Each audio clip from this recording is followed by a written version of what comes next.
This is the X-Zone Broadcast Network, broadcasting worldwide on broadcast affiliates and satellite program providers, including CNN Broadcast Network, Sirius Satellite Network, Star Media, Good News Radio Network, Angel Broadcast Network, Wiki Broadcast Network, and WPBN TV. For more information on the X-Zone Broadcast Network, visit us at www.xzbn.net.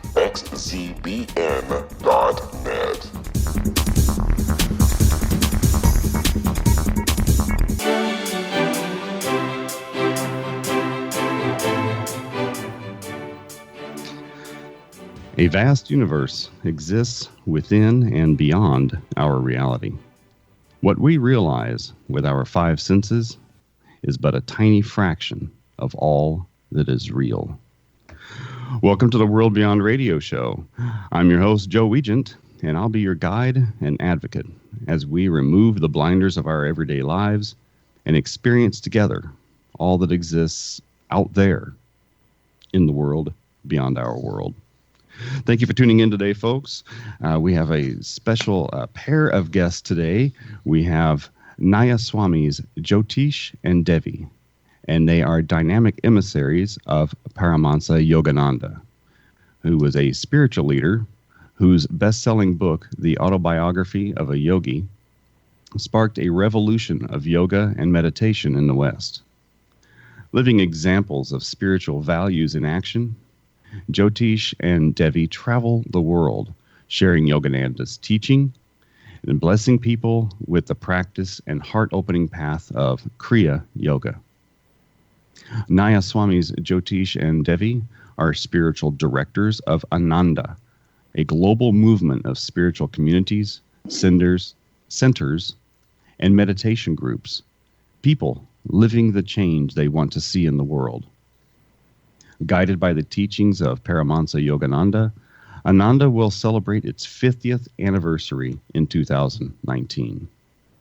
Touching each person with friendship, Jyotish and Devi's clear, centered energy delivers spiritual insight with a delightful joy in people's individual paths.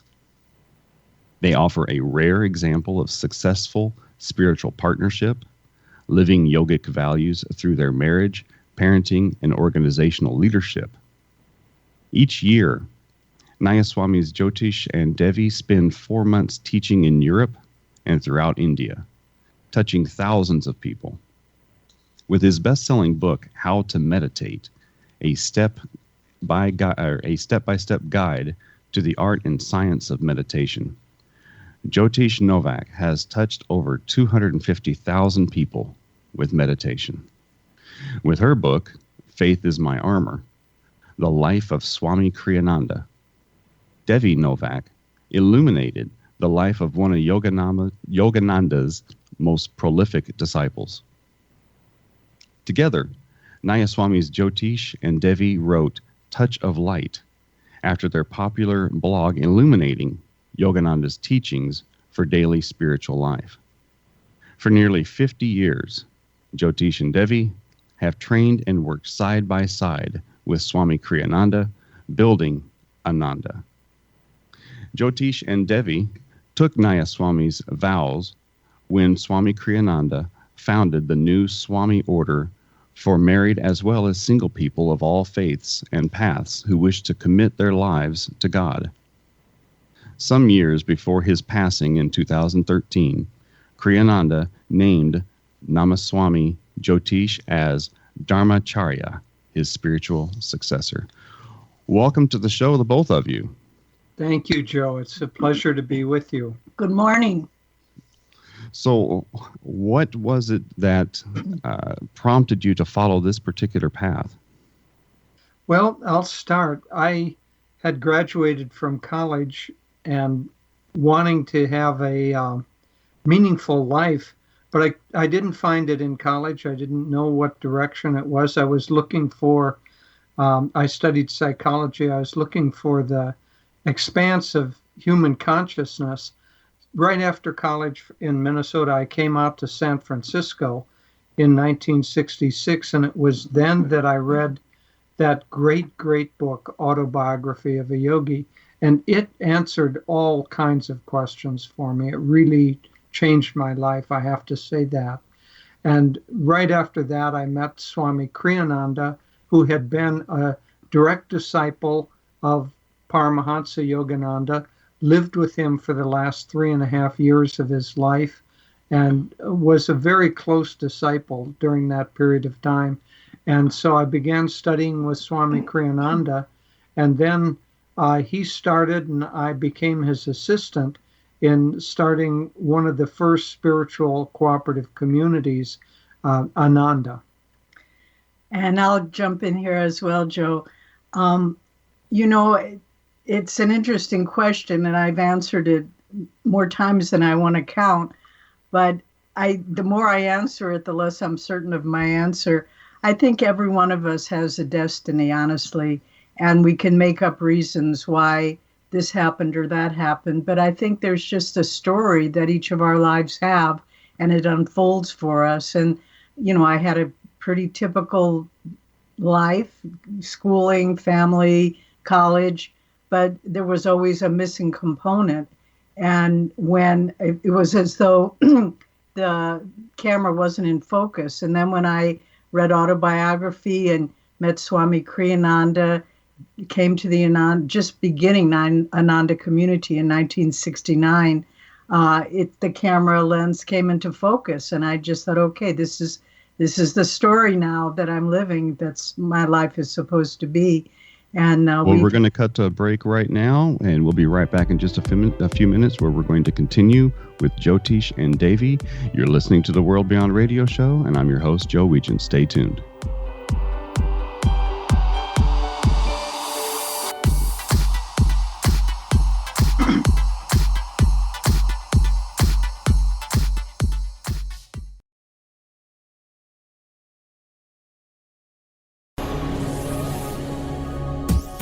This is the X-Zone Broadcast Network, broadcasting worldwide on broadcast affiliates and satellite program providers, including CNN Broadcast Network, Sirius Satellite Network, Star Media, Good News Radio Network, Angel Broadcast Network, Wiki Broadcast Network, and WPBN TV. For more information on the X-Zone Broadcast Network, visit us at www.xzbn.net.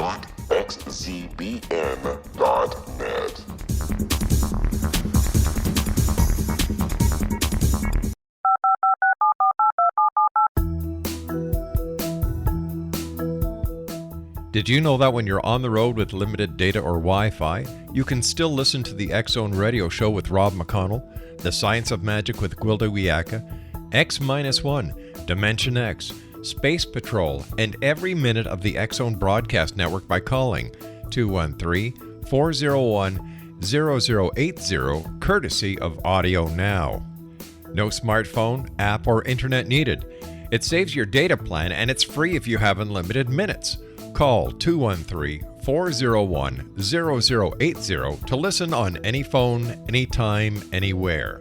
Remember 213-401-0080 for the best of the paranormal, parapsychology, and sci-fi radio programming anywhere, 24/7, 365.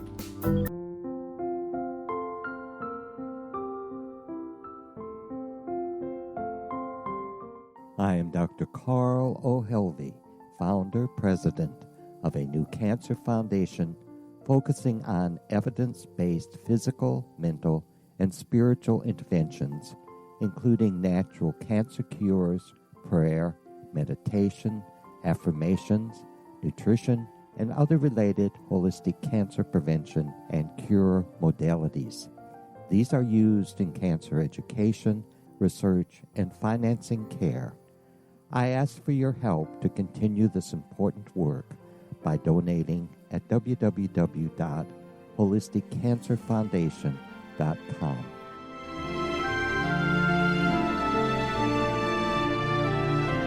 Hello, I'm Pete Marsh. With my daughter Justina, we will be presenting the new radio show, Too Good to Be True. If something seems too good to be true, it usually is. But with the help of Justina's amazing gifts, we're going to gain insight into questions that don't yet have complete answers. Have you wondered who built Stonehenge and for what reason? Why are crop circles found in the same region as Stonehenge and elsewhere? Are crop circles a hoax, or are they created with technologies that we have little knowledge of? Who built the pyramids in Egypt and also in other countries? How and why were they built? Was the Titanic switched with the Britannic as part of a gigantic insurance fraud, or for more insidious reasons? What caused the Tunguska event when trees were flattened over an 800 square mile area in Siberia? Will the new insights be too good to be true? Well, that will depend on what you are prepared to believe. Please join us as we start on this journey together. For more information on Too Good to Be True, visit www.xzbn.net. Little children aren't the only ones afraid of the dark. Millions of soldiers return from war zones with PTSD, anger, frustration, fear, and loneliness, much of which surfaces during the darkness of the night. You have the chance to change the lives of these American heroes. Songs and Stories for Soldiers.us provides free MP3 players for these men and women. With a list of 3 million songs in 16 different styles, 100,000 audiobooks, and 30,000 old-time radio programs, every veteran can find something to soothe and comfort them at no cost. All our players contain an 8-hour audio program designed to help veterans fall asleep. With 1,500 plus vets now participating, it's our goal to deliver 10,000 audio players this year. Go to our website at songsandstoriesforsoldiers.us. Help us help a veteran make it through the night.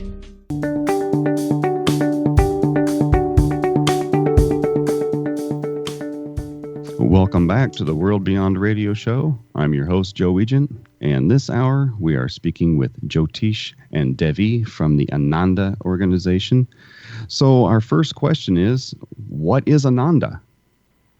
Well, Ananda is an organization, worldwide organization, that was founded really in order to become a place to live the teachings of meditation and really many teachings that came from the East to America, especially as taught by Paramahansa Yogananda. And so we study those teachings, we meditate every day, we try to live good, uplifting moral lives. And there are many, many teachings that he had about how to work with energy, how to work with your consciousness, how to work with health, how to work with especially spiritual life, where there's a deep seeking inwardly for self-realization, as he called it. And so we study those teachings, but much more importantly, we live those teachings. So we founded a community.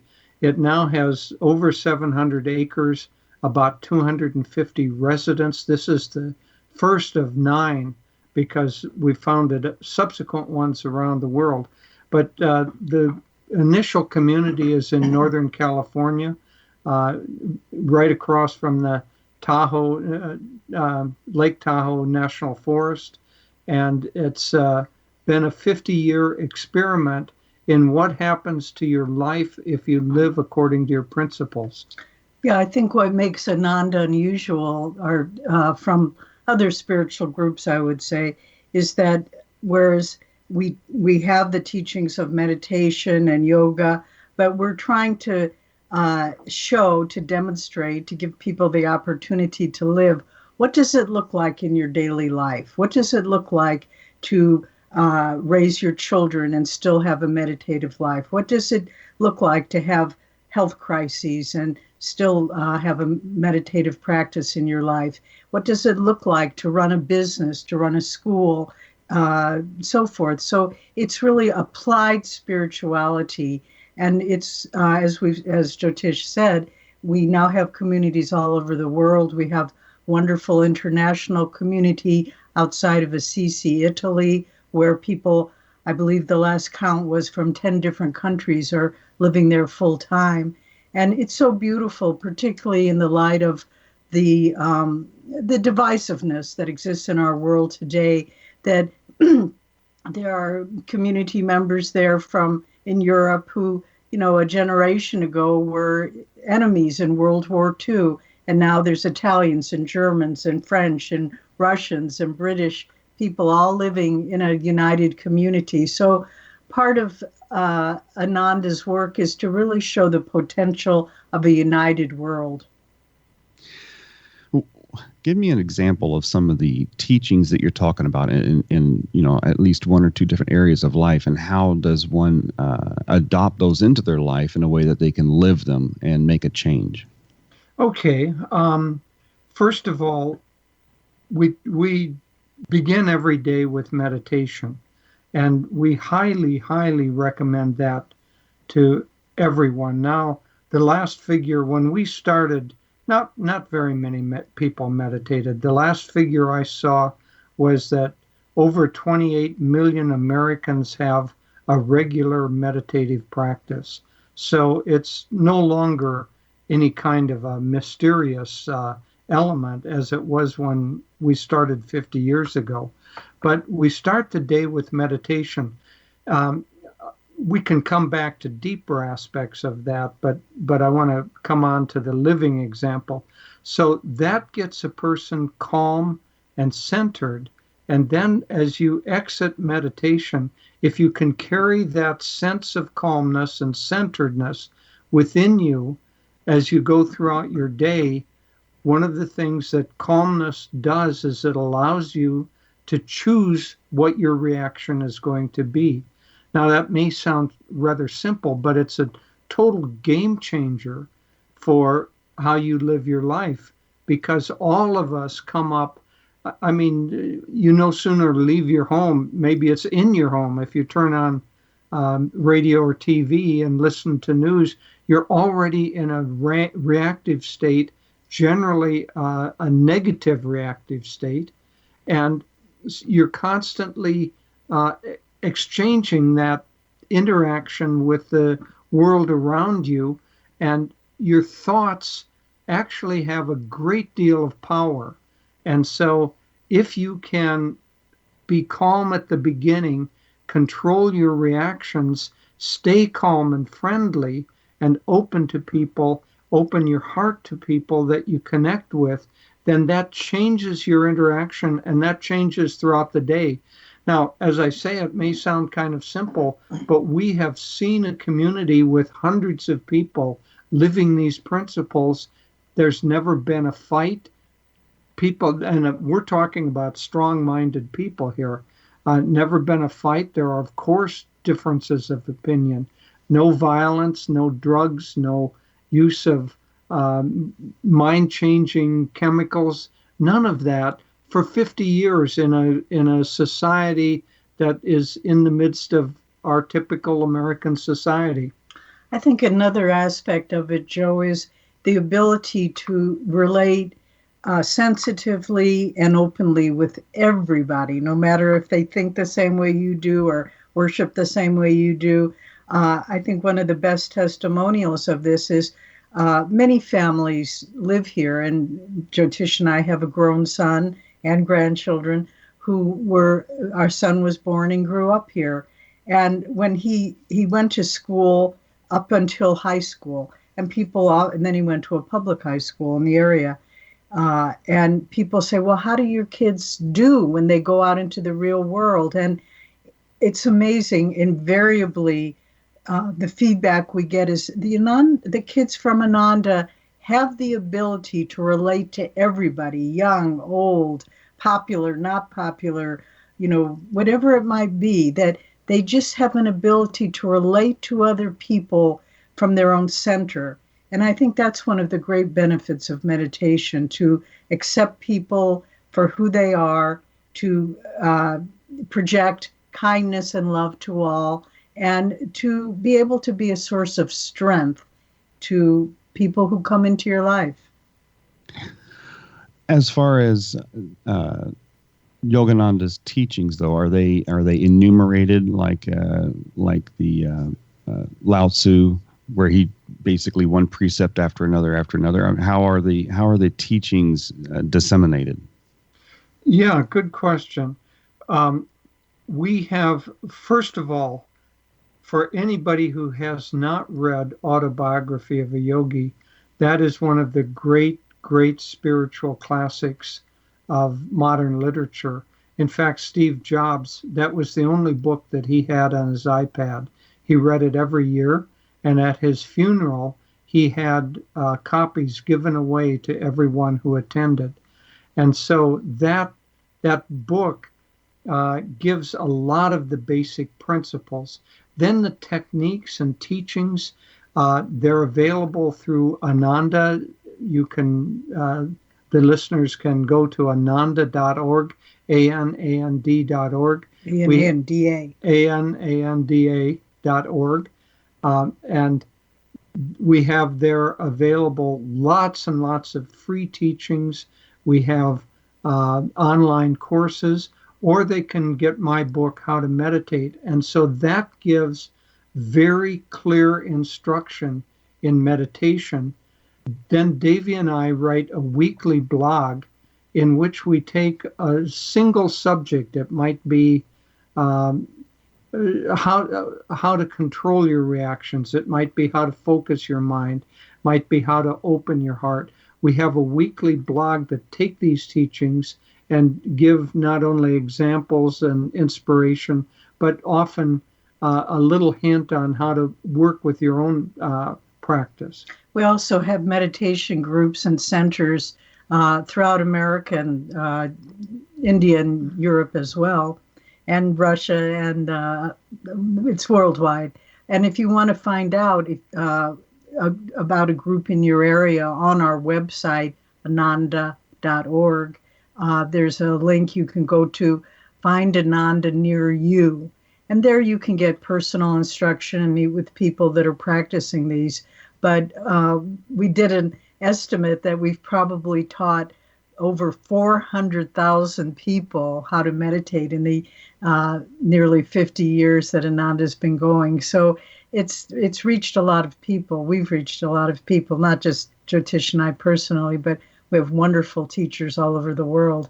And so it's this information is readily accessible. And also Autobiography of a Yogi is available to read online on our website.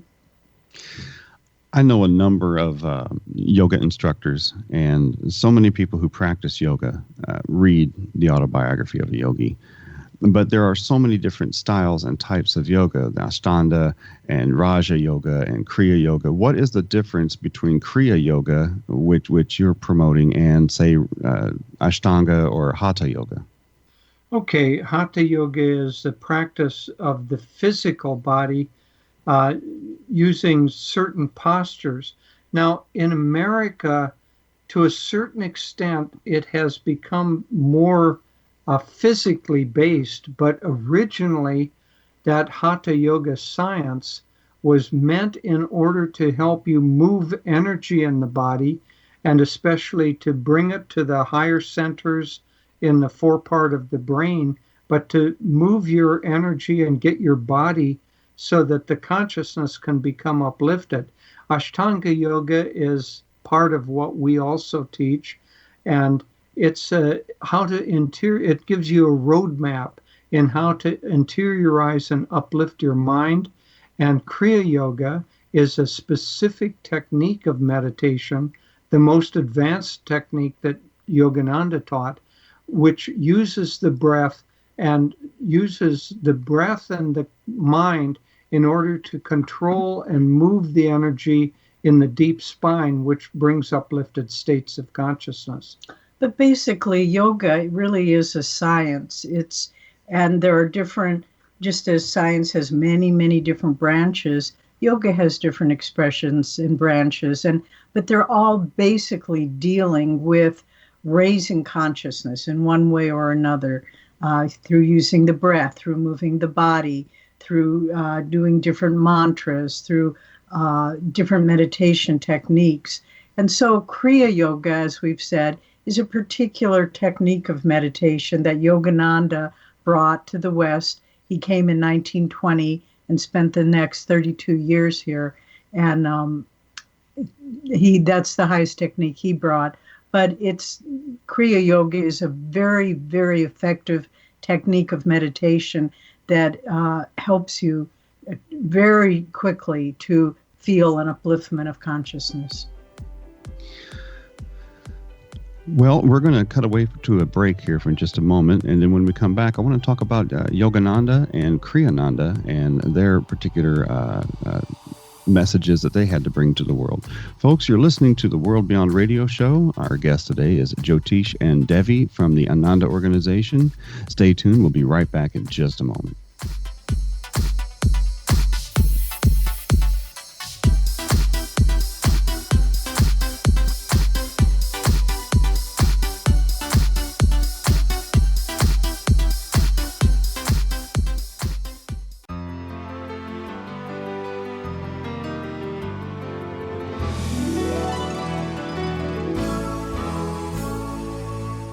Hi, I'm Gwilda Wiyaka, and I want to tell you about a great provision for those interested in spiritual evolution and personal empowerment. Find Your Path Home Shamanic Art Center is your resource for reliable, leading-edge information, education, and healing, offering our brand new online galactic shamanism classes, long-distance shamanic healing performed by Path Home Shamanic Art School certified shamanic practitioners, and the Science of Magic's topic-driven radio episode collections, where I interview today's leading experts on science and magic. All of this designed to inform, support, and empower you through these changing times. Visit us in all we have to offer at findyourpathhome.com. That's findyourpathhome.com.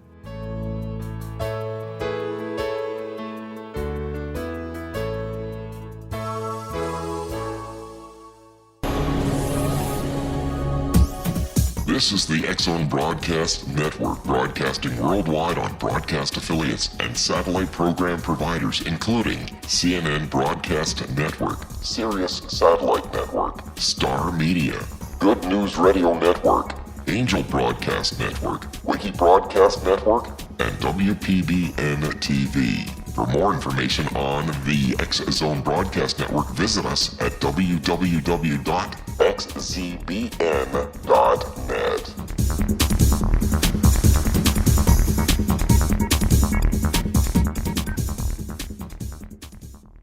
How would you like to be able to read other people's minds? Well, the next best thing is here. When you know how to read a person's name, you know how the person thinks, feels, and behaves. Each letter in our name holds a key to unlock our true essence. Our name contains both our gifts and challenges in this lifetime. Nemology science discovers personality secrets hidden in the placement of the letters of our names, including the first and last impression people remember about us. Sharon shows us how to interpret the arrangement of letters as outlined in her book, Know the Name, Know the Person. Sharon Lynn Wyeth created nemology science after 18 years of research and testing her theories, and has supported thousands of people around the world in understanding themselves and others better. You'll enjoy Sharon's unique teachings as she shares her system to learn the gifts behind your given birth name. Even if you don't like your birth name, there are jewels in this book. If you're thinking of changing your name, ready to name your child, or wanting to get along better with others, this is the book for you. If you'd like to improve your relationships and change your life for the better, get the book today, Know the Name, Know the Person, or visit www.knowthename.com. That's www.knowthename.com.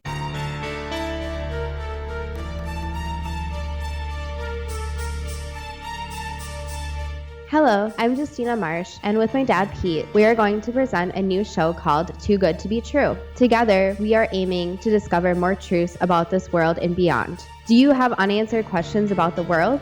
Do you ever wonder about aliens, conspiracy theories, or the universe? There are many shows discussing subjects such as pyramids or UFOs, but we want to relay this information based on our own research, including from spiritual means. Hopefully, listeners will be helped with their own beliefs and will appreciate the psychic insights that add to the previous research and information. We both look forward to sharing this insight and beginning this journey with our listeners. Visit xzbn.net for more information about when to listen.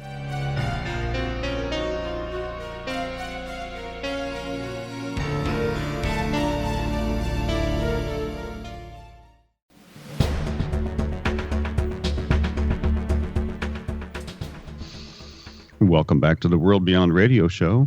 I'm your host, Joe Weigant, and we're getting back to Jyotish and Devi of the Ananda organization, and we're talking about meditation and consciousness.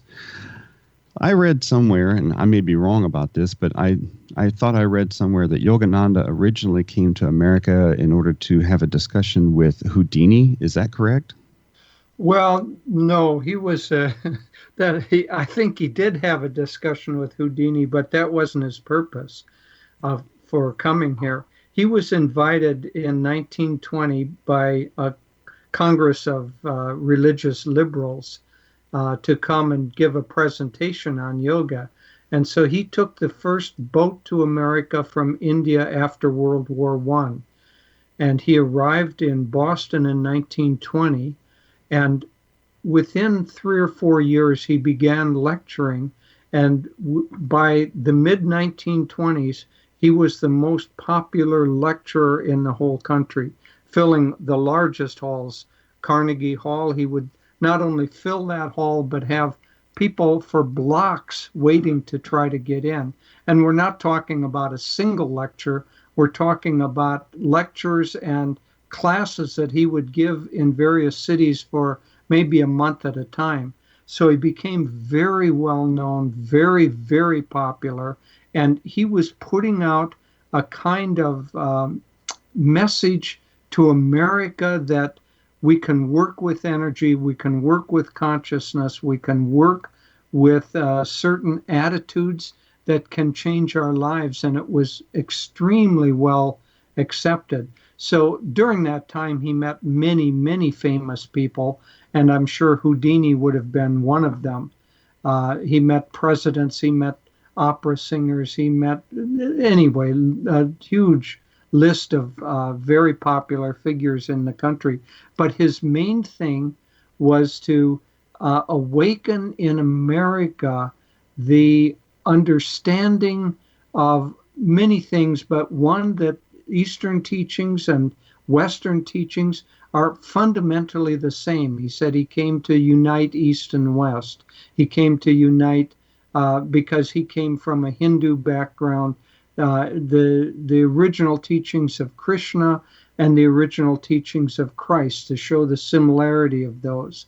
And he gave hundreds of lectures, many of which are available in print form, that would take a particular subject, how to work with your energy. He even gave classes in how to attract your ideal partner, how to be healthy, how to be strong-minded and successful. Many, many lectures. But he drew, as we've said, thousands and thousands. He traveled back and forth across the country.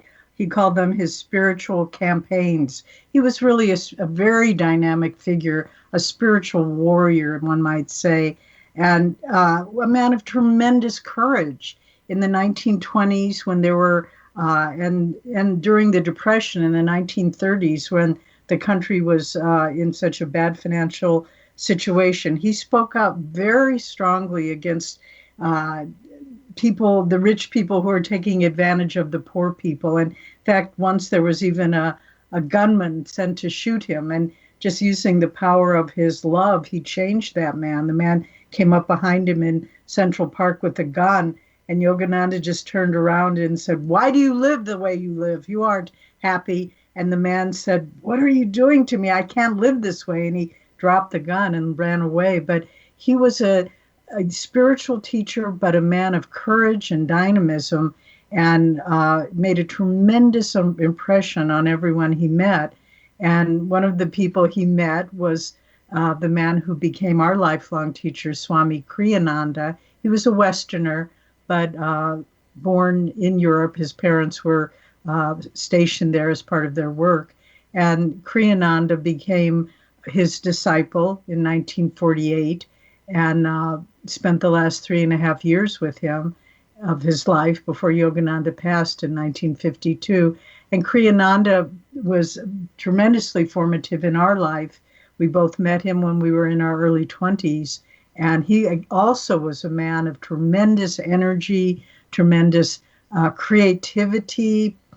Swami Kriyananda wrote over 150 books in his lifetime, and they weren't little pamphlets. And these are all available. We have a if you go to ananda.org, we have a publishing house called Crystal Clarity, and you can look at the tremendous array of books that Swami Kriyananda wrote. But Yogananda, Paramahansa Yogananda's life touched really millions of people. And in our contemporary times, we mentioned Steve Jobs, but also people like George Harrison, and the album Sgt. Pepper's Lonely Hearts Club Band. It's having its 50th anniversary of release now. And if you remember the cover, it's got all these different people on it. Well, Yogananda is part of the group and also his guru as well. So Yogananda has had a tremendous impact on contemporary society. Having come from India and having basically come from a Hindu background, whenever Yogananda speaks about God, what is his concept of God? Is it different from the God of the Middle East and the Bible? Is it different from Buddhism, or how does he approach that especially when he comes to Westerners? Well, I would say the concept of God is a consciousness, not a person. So, get rid of the image that you have in your mind with the Sistine Chapel of God reaching out and touching Adam. So that's a personification, but God is a consciousness. And from the Vedic viewpoint, God doesn't create the world as something exterior to him. He becomes the world. And in fact, Yogananda said spiritually, the reason that we dream at night is a spiritual analogy of how God creates the world. So God is a great infinite consciousness that becomes the world. And so we're extensions of that and of that consciousness.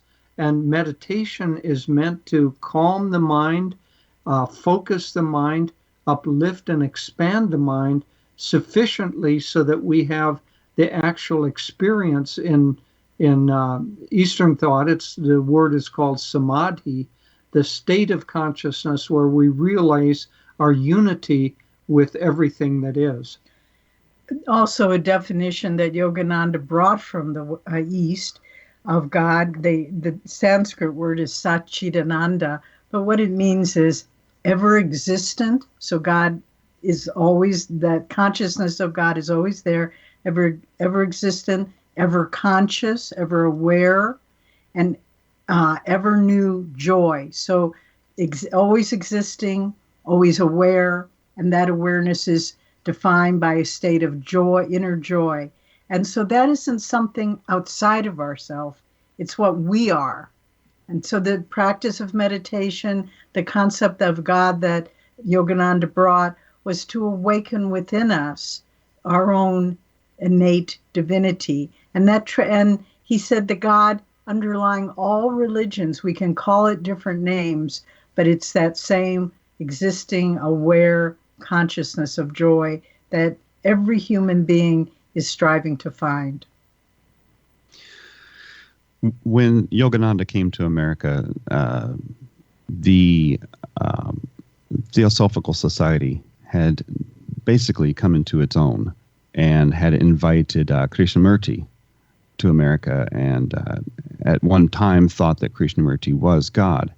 Was he a contemporary of these folks in the Theosophical Society, or did he interact with Krishnamurti in any way? He was actually predating Krishnamurti. Now, he may have interacted. I'm not sure. I've never heard that he did, but Yogananda passed away in 1952. I'm not sure when Krishnamurti came. I think it was a little later than that. Krishnamurti was centered in Ojai, California, which is very near Los Angeles, where Yogananda was living. So I would be, if they were contemporaneous, I'd be very surprised if they didn't meet, because their basic teachings were from the same well, one might say, but they were dipping with different cups and giving different aspects to the basic one teaching. But Yogananda was never, and we don't think of him that he was God. In fact, one time there was a delightful conversation where someone said, well, one of Yogananda's disciples said, well, you are God. And he said, no, why say I am God? Just say God is. We are all God. And the master Yogananda said, the disciple said, it's only your humility that says this, and that you aren't God. And Yogananda said, he who says he's God isn't, and he who says he's God isn't, and he who says he isn't too. So he just was trying to deflect a personal worship and just have people to say, this is within all of us. And he would often quote Christ in the Bible, who said, why everything I can do, you too can do. If you had but the faith of a grain of mustard seed, you could move mountains. And so the great teachers all take the adoration, the adulation away from themselves and say, we are all this. A good example might be that if you have an ocean and you dip a bucket of that ocean water, that water in the bucket is the same in the ocean, no matter how many buckets you have, and it's that same water. So it's the same one God in everyone. The difference between a great master and a typical person is that the master is conscious of the fact that his reality is that of the ocean, where the rest are conscious only of the fact that they're a bucket full of water. So was he trying to tell us that tell us more about the universe, or tell us more about ourselves? Both. He's trying to say that through the expansion of our consciousness, we can understand the universe. They said, Swami Kriyananda said that Yogananda could talk with people in all walks of life, doctors and scientists and artists, and talk with them on their level, because he could tune into the consciousness that they were on. But he was also trying to say, everything I do, you can do. And so he was trying to show us the greater reality. In fact, once someone said to Yogananda, if God is infinite, how could he possibly care about me? And Yogananda said, your concept of infinity is too limited. God is infinitely great and infinitely small, so he cares about each individual. And he can do that all at the same time. All at the same time. And so can we.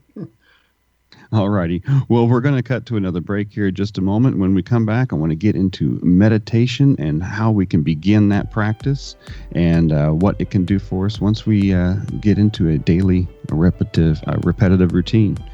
You are listening to the World Beyond Radio Show. I'm your host, Joe Weigant, and we'll be right back in just a moment with our guests, Jyotish and Devi. Stay tuned. We'll be right back.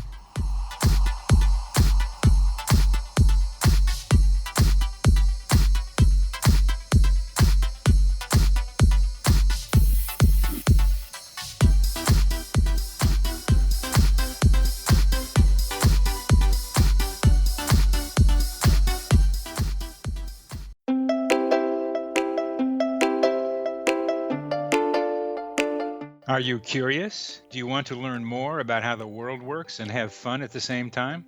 Study coincidences with me, Dr. Bernie Beitman, MD, on my Connecting with Coincidence radio show, here on the XZBN network.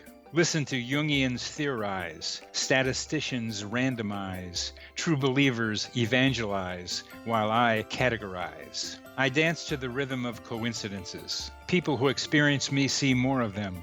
Maybe something on the show matches a thought in your mind. Let us know. Expand your mind to the weirdness happening around you. Synchronicity spoken here, there, and everywhere. For more information, put Connecting with Coincidence in your search engine and find my website, my social media sites, and my blog.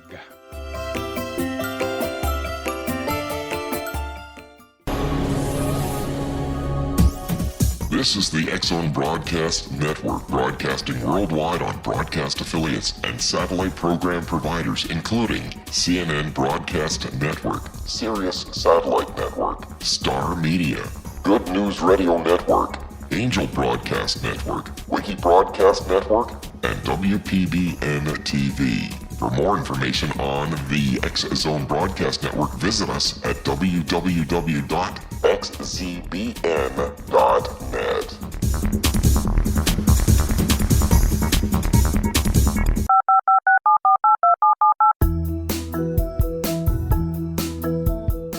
Did you know that when you're on the road with limited data or Wi-Fi, you can still listen to the X-Zone Radio Show with Rob McConnell, The Science of Magic with Gwilda Wiyaka, X-1, Dimension X, Space Patrol, and every minute of the X-Zone Broadcast Network by calling 213-401-0080, courtesy of Audio Now. No smartphone, app, or internet needed. It saves your data plan and it's free if you have unlimited minutes. Call 213-401-0080 to listen on any phone, anytime, anywhere. Remember 213-401-0080 for the best of the paranormal, parapsychology, and sci-fi radio programming anywhere, 24/7, 365.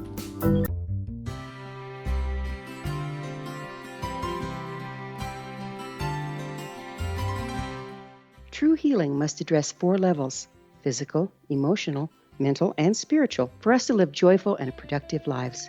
We tend to treat 3 of the 4, leaving the spiritual languishing.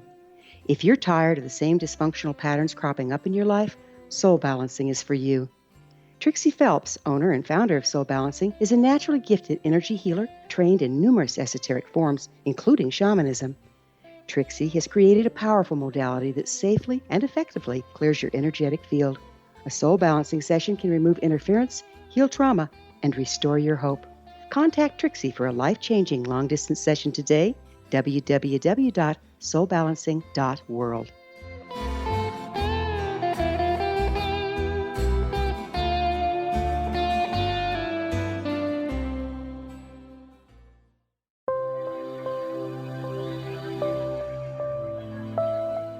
There's a legend shared by many indigenous cultures of a time when the nations were cast to the 4 corners of the world.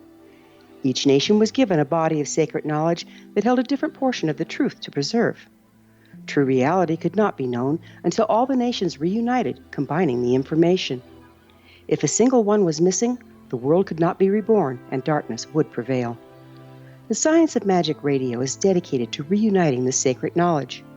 With the understanding, none of us has all the answers, but together we can open new perceptions and possibilities. Through our combined vision, the world can be reborn into a place where darkness no longer prevails. Join me, Gwilda Wiyaka, and the Science of Magic daily on the X-Zone Broadcast Network, xzbn.net, or visit us at thescienceofmagic.net.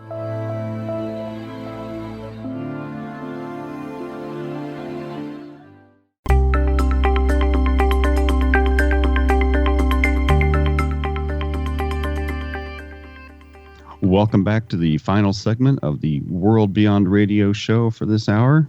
I'm your host and guide, Joe Weigant.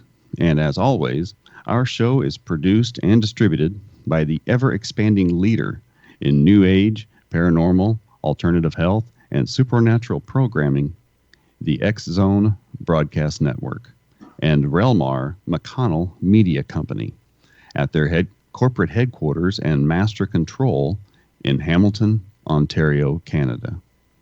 To learn more about the World Beyond Radio show, your host, or to discover a wealth of other amazing shows and their hosts, please visit www.xzbn.net. To contact me to inquire about being a guest on the World Beyond, please email me at Joe Weigant. That's Joe, Weigant, at xzbn.net. For more information, you can also visit my websites, www.paranormalpeace.com and www.reikichoice, that's REIKI, choice.com. Jyotish and Devi, how can our listeners get a hold of you or your organization? The best, there's a kind of universal portal because we have many aspects to it, but just go on the internet to ananda.org, ANANDA.org. Before we start talking about meditation, Yogananda basically passed the torch, so to say, to Kriyananda. Is it typical only to anoint one successor, or did he have so many followers, but he just chose one? How does one become a Swami, and how does one get chosen for that process? Are there others like Kriyananda who are out there also teaching and doing things? Yeah. Yes, there are a number of people who disseminate yoga, were direct disciples of Yogananda, although there aren't many left anymore. That generation there are a few left only. Swami Kriyananda passed away in 2013. But no, generally the tradition is that there may be one appointed successor, but it isn't hierarchical like the Catholic Church or something like that. It's really people who have assimilated the teachings of their guru and feel inspired to share. So there are many people who teach Yogananda's teachings, and Kriyananda was by no means unique in that, but he was, I have to say, one of the most dynamic people in spreading them globally. So let's talk about meditation. You know, in the West, even still today, people, you can see it on TV and you can see it in movies. And, you know, it's kind of almost a running joke that you have to be in some kind of a, you know, weird lotus position, and you have to do all kinds of weird things in order to do it. How does one, you know, get from never having done this before to beginning meditation? Okay, I'll give you a 1-minute lesson in it. So you sit comfortably in a chair, whatever chair that works for you. It's helpful to have your spine upright because there are subtle energies in the body, and meditation helps awaken those subtle energies. If we lay down, the tendency is to go into a subconscious sleepy state. So sit upright in any comfortable position, relax your body, and get as relaxed as you possibly can while still being awake and aware. Then bring your consciousness and your gaze to the point between the eyebrows. In mystical literature, that's called the spiritual eye, or the third eye. So you bring your gaze in that point, and then simply start watching your breath. So as you inhale, feel that breath coming in. As you exhale, feel that breath going out. And as you do that, it helps to focus and interiorize your consciousness. And everybody is going to find that their mind wanders from doing that. As soon as your mind wanders, bring it back to watching the breath. Yogananda also taught what is called a bija mantra, or a word formula with that helps interiorize the energy. So as the inhalation comes in, you can mentally say Hong. As the exhalation goes out, mentally say Saw. If you do that for 5 or 10 minutes, you will find that your consciousness begins to very much calm down, very much become more focused. And that's the fundamental platform on which most other meditation techniques are built. So if you just do that platform, and I've described it in a minute here, just do that for 5 or 10 minutes a day. Within 2 weeks, scientists have seen this with brain imaging now. Within 2 weeks, your brain patterns and your brain structure will begin to change, and this will improve your life. And you know, we're very passionate about sharing meditation with others. And if people go to that portal website, Ananda, ANANDA.org, there's lots of free information about how to get started. But mainly the point I would like to share now is you don't need to go outside of your comfort zone. You don't have to get into, pretzel shapes. You don't have to change your clothes or your lifestyle. Meditation is a practice that everyone can do, whatever your religion, whatever, you don't need to go to an ashram or set aside hours every day. 5 minutes sitting quietly in your home can make a huge change.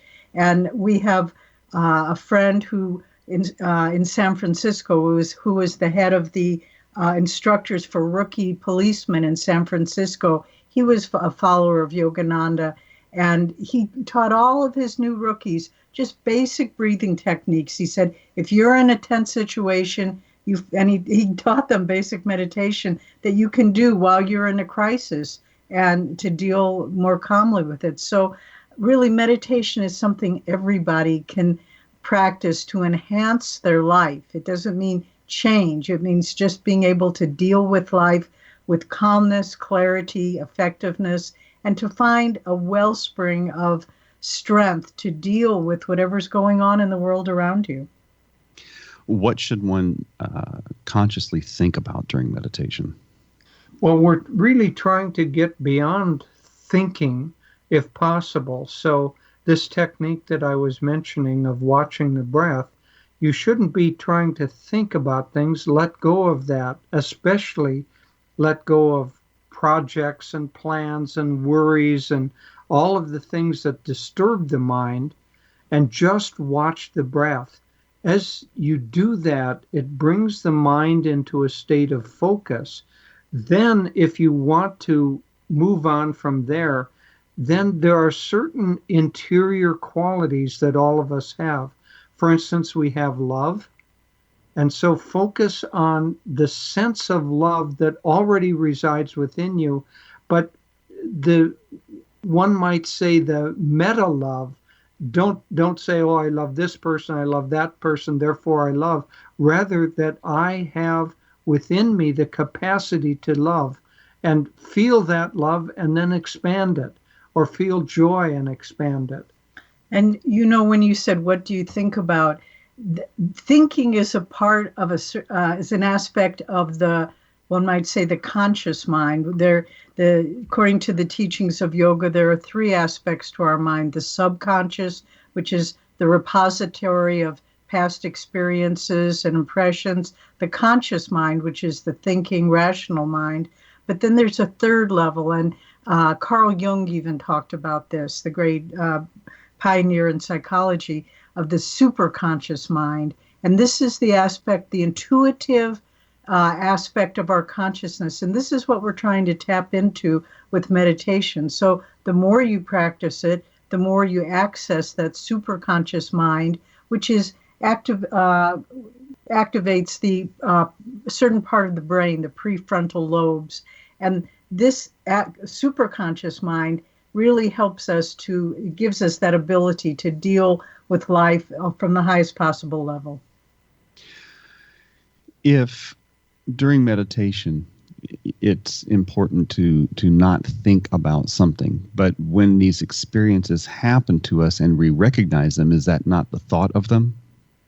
Well, one might, since Yogananda used the analogy of a dream, one might use that analogy. While you're in the dream, you're completely absorbed in that dream. So when you're in meditation, try to be completely absorbed in that meditation. When you wake up, then you remember that dream. So when you come out of meditation, of course you remember what you were meditating about. But if your mind is active and especially worried or regretful, or that you're trying to get out of the past and out of the future and be in the here and now during the process of meditation. Jet Li was a famous martial artist, and he retired from making movies to practice. He became a Zen Buddhist monk.